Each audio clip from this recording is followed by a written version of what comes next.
হরে কৃষ্ণ।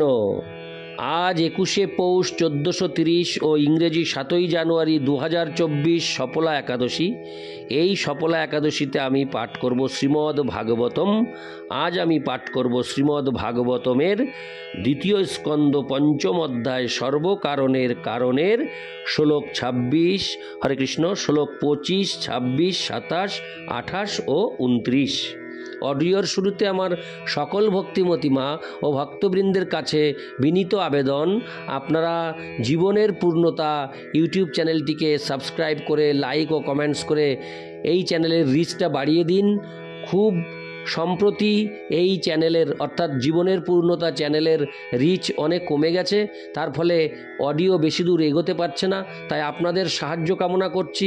আপনারা নিজ গুণে এই জীবনের পূর্ণতা চ্যানেলটিকে লাইক, কমেন্টস ও সাবস্ক্রাইবের মাধ্যমে সামনের দিকে এগিয়ে যেতে সহযোগিতা করুন এবং অডিওটি প্রথম থেকে শেষ পর্যন্ত পুরোটা দেখলে এই রিচ আস্তে আস্তে আস্তে আস্তে আস্তে আস্তে এটি আবার সামনের দিকে অগ্রসর হবে। তাই আপনাদের সবার কাছে করজোরে প্রার্থনা করছি, আপনারা অডিওটি পুরোটা শুনবেন, শ্রবণ করবেন এবং সাথে সাবস্ক্রাইব, লাইক ও কমেন্টস করে এই জীবনের পূর্ণতাকে এগিয়ে যেতে সহযোগিতা করুন। নারায়ণ হে নারায়ণ, ভবভয়হরণম নারায়ণ। শ্লোক 25। তামসাদপি ভূতাদেরবি কুর্বানাদ ভুন্নভ তস্মাত্রা গুণ শব্দ লিঙ্গং যদ্দ্রষ্ট্রদৃশ্যয়। শ্লোকটি আরেকবার পাঠ করছি। তামসাদপি ভূতাদেরবি কুর্বানাদ ভুন্নভ তস্মাত্রা গুণ শব্দ লিঙ্গং যদ্দ্রষ্ট্রদৃশ্যয়। অনুবাদ: তামস অহংকার থেকে প্রথমে পঞ্চমহাভূতের প্রথম উপাদান আকাশের উৎপত্তি হয়েছে। সেই আকাশের সূক্ষ্ম রূপ হচ্ছে শব্দ, ঠিক যেমন দ্রষ্টার সঙ্গে দৃশ্যের সম্পর্ক। তাৎপর্য: আকাশ, বায়ু, অগ্নি, জল এবং মাটি, এই পঞ্চ মহাভূত তামস অহংকারের বিভিন্ন গুণ অর্থাৎ মহতত্ত্ব রূপে অহংকার ভগবানের তটস্থা শক্তি থেকে উৎপন্ন হয়েছে এবং জড়া প্রকৃতির উপর আধিপত্য করার এই মিথ্যা অহংকারের ফলে জীবের মিথ্যা ভোগের জন্য সমস্ত উপাদানগুলির সৃষ্টি হয়েছে। জীব ভোক্তারূপে জড় উপাদানগুলির উপর কর্তৃত্ব করে যদিও তার পটভূমিতে থাকেন পরমেশ্বর ভগবান, প্রকৃতপক্ষে ভগবান ছাড়া আর কেউ ভোক্তা হতে পারে না, কিন্তু ভ্রান্তিবশত জীব ভোক্তা হওয়ার বাসনা করে। এটিই হচ্ছে অহংকারের উৎস। বিভ্রান্ত জীব যখন সেই বাসনা করে তখন ভগবানের ইচ্ছার প্রভাবে ছায়ারূপী উপাদানগুলির সৃষ্টি হয় এবং বদ্ধ জীব মরীচিকার পিছনে ধাবিত হওয়ার মতো সেগুলির পিছনে ধাবিত হয়। শাস্ত্রে বর্ণিত হয়েছে যে প্রথমে তন্মাত্র শব্দের সৃষ্টি হয়েছে এবং তারপর আকাশ, এবং এই শ্লোকে সে কথা প্রতিপন্ন করা হয়েছে। কিন্তু শব্দ হচ্ছে আকাশের সূক্ষ্ম রূপ এবং তাদের পার্থক্য দ্রষ্টা এবং দৃশ্যের মধ্যে যে পার্থক্য রয়েছে সেই রকম। কোনো বস্তু সম্পর্কে কথা বললে যে ধ্বনি উৎপন্ন হয় তা থেকে বস্তুটির বিষয়ে একটি ধারণা এনে দেয় বলে ধ্বনি হলো প্রকৃত বস্তুর প্রতিরূপ। তাই শব্দ হচ্ছে বস্তুর সূক্ষ্ম লক্ষণ। তেমনি ভগবানের গুণাবলীর দ্যোতক শব্দরূপে ভগবানের যে প্রকাশ তা ভগবানেরই পূর্ণ প্রকাশ, যা শ্রীকৃষ্ণ এবং শ্রীরামচন্দ্রের পিতা বসুদেব এবং মহারাজ দশরথ দর্শন করেছিলেন। ভগবানের শব্দরূপ স্বয়ং ভগবান থেকে অভিন্ন, কেননা ভগবান এবং তার শব্দরূপ উভয়ই পরম তত্ত্ব। শ্রী চৈতন্য মহাপ্রভু নির্দেশ দিয়েছেন যে ভগবানের দিব্য নামে, ভগবানের শব্দরূপে ভগবানের সমস্ত শক্তি অর্পিত হয়েছে। তাই ভগবানের শুদ্ধ নাম উচ্চারণের ফলে ভগবানের সান্নিধ্য লাভ করা যায় এবং তখন ভগবানের শুদ্ধ ভক্তের সম্মুখে ভগবান প্রকাশিত হন। তাই ভগবানের শুদ্ধ ভক্ত এক পলকের জন্যও ভগবান থেকে বিচ্ছিন্ন হন না। তাই যে ভক্ত নিরন্তর পরমেশ্বর ভগবানের সান্নিধ্য লাভ করতে চান, শাস্ত্রে তাকে ভগবানের দিব্য নাম হরে কৃষ্ণ কৃষ্ণ কৃষ্ণ হরে হরে, হরে রাম রাম রাম হরে হরে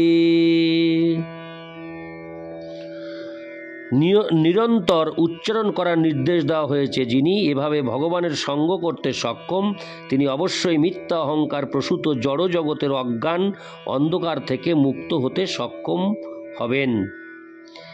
এরপর আমি পাঠ করব ইতি শ্লোক 25। এরপর আমি পাঠ করব শ্লোক 26, 27, 28 ও 29 একযোগে। নবসোহত বিকুর্বানাদভূত স্পর্শ গুণঃ নীল পরন্তয়াচ্ছব্দবাংশ্চ প্রাণ ওজসহ বলম। 26 বায়োরূপী বিকুর্বানাৎ কাল কর্ম স্বভাবত উদপদ্যত তেজ বৈরূপবৎ স্পর্শ শব্দবৎ। 27 তেজসস্তু বিকুর্বানাদাসী দম্ভ রসাত্মকম। 27 রূপবৎ স্পর্শ বচ্চাম্ভো ঘোষ বচ্চ পরান্নয়াত। 28 হরে কৃষ্ণ হরে কৃষ্ণ। 28 শ্লোকটি আরেকবার পড়ছি। তেজসস্তু বিকুর্বানাদাসী দম্ভ রসাত্মকম রূপবৎ স্পর্শ বচ্চাম্ভো ঘোষ বচ্চ পরান্নয়াত। 28 বিশেষস্তু বিকুর্বানাদম্ভোষ গন্ধবানভূ পরান্নয়াদ্রস্পর্শ শব্দরূপ গুণান্বিত। 29 অনুবাদ। টোটাল 26, 27, 28 ও 29 অনুবাদ। আকাশের রূপান্তরের ফলে স্পর্শ গুণযুক্ত বায়ুর উৎপত্তি হয়েছে এবং কারণরূপে তাতে আকাশের সম্বন্ধ থাকাতে বায়ুতেও শব্দগুণ রয়েছে। বায়ুই দেহধারণ, ইন্দ্রিয় অনুভূতি, মানসিক বল ও শরীরের শক্তির হেতু কাল। কর্ম ও স্বভাববশত বায়ুর বিকারের ফলে আগুন উৎপন্ন হয়। আগুনের গুণ রূপ আকাশ ও বায়ু তেজের কারণ হওয়াতে তেজ ও রূপ সহ শব্দ স্পর্শ গুণ বিরাজিত। আগুনের বিকারের ফলে রসাত্মক জলের উৎপত্তি হয়। জলে আকাশ, বায়ু ও তেজের কারণ রূপ সম্বন্ধ থাকাতে তাতে যথাক্রমে শব্দ, স্পর্শ ও রূপ বর্তমান। জলের বিকার থেকে মাটি উৎপন্ন হয়। মাটির স্বাভাবিক গুণ গন্ধ। এই মাটিতে আকাশ, বায়ু, তেজ ও জলের কারণ রূপ সম্বন্ধ থাকাতে মাটিতে সেগুলির গুণ শব্দ, স্পর্শ, রূপ ও রস বর্তমান। তাৎপর্য: সমগ্র সৃষ্টির প্রক্রিয়া হচ্ছে ক্রমান্বয়ে এক উপাদান থেকে আর এক উপাদানের বিবর্তন এবং বিকাশ, যা ক্রমান্বয়ে বৃক্ষ, লতা, পর্বত, নদী, সরীসৃপ, পক্ষী, জীবজন্তু এবং বিভিন্ন প্রকার মানুষ আদি রূপে আদি বহু রূপে পৃথিবীর বৈচিত্র্যে পর্যবসিত হয়। ইন্দ্রিয় অনুভূতির গুণও ক্রমবিকাশশীল। যেমন আকাশ, বায়ু, অগ্নি, জল এবং মাটির ক্রমবিকাশের সাথে সাথে শব্দ থেকে স্পর্শ, স্পর্শ থেকে রূপ, রূপ থেকে রস এবং রস থেকে গন্ধের উৎপত্তি হয়। তারা একে অপরের কারণ এবং কার্য, কিন্তু মূল কারণ হচ্ছে ভগবানের অংশ। অবতার কারণ সমুদ্রে শয়ান মহাবিষ্ণু। অংশ, অবতার, কারণ, সমুদ্রে শয়ান মহাবিষ্ণু। ব্রহ্মসংগীতাতে শ্রীকৃষ্ণকে সর্বকারণের পরম কারণ বলে বর্ণনা করা হয়েছে এবং ভগবদ্ গীতাতেও সেই সত্য প্রতিপন্ন হয়েছে নিম্নলিখিত শ্লোকটিতে। অহং সর্বস্ব প্রভব মত্ত সর্বং প্রবর্ততে ইতি মত্তা ভজন্তে মাং বুধা ভাব সমন্বিতা। ইন্দ্রিয় অনুভূতির সমস্ত গুণ মাটিতে পূর্ণরূপে রয়েছে এবং অন্যান্য সমস্ত উপাদানে তা অল্প মাত্রায় রয়েছে।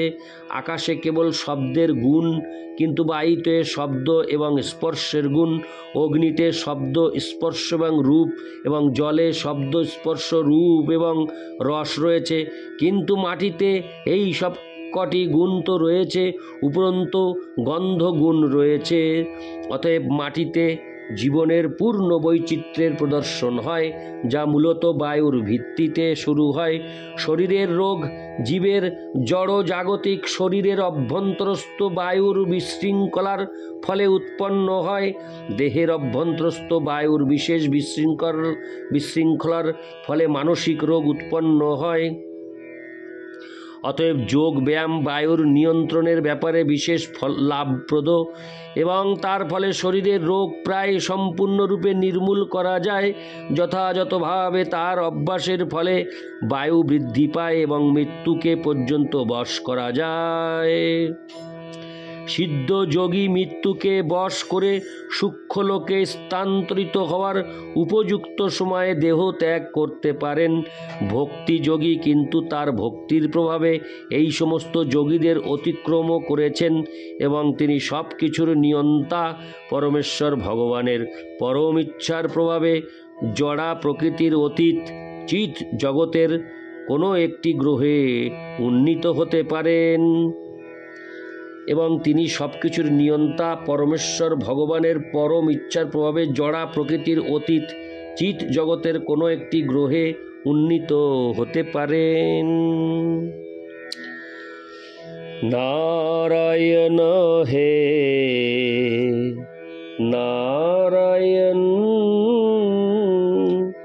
ভবভয় হরণম নারায়ণ। হরে কৃষ্ণ।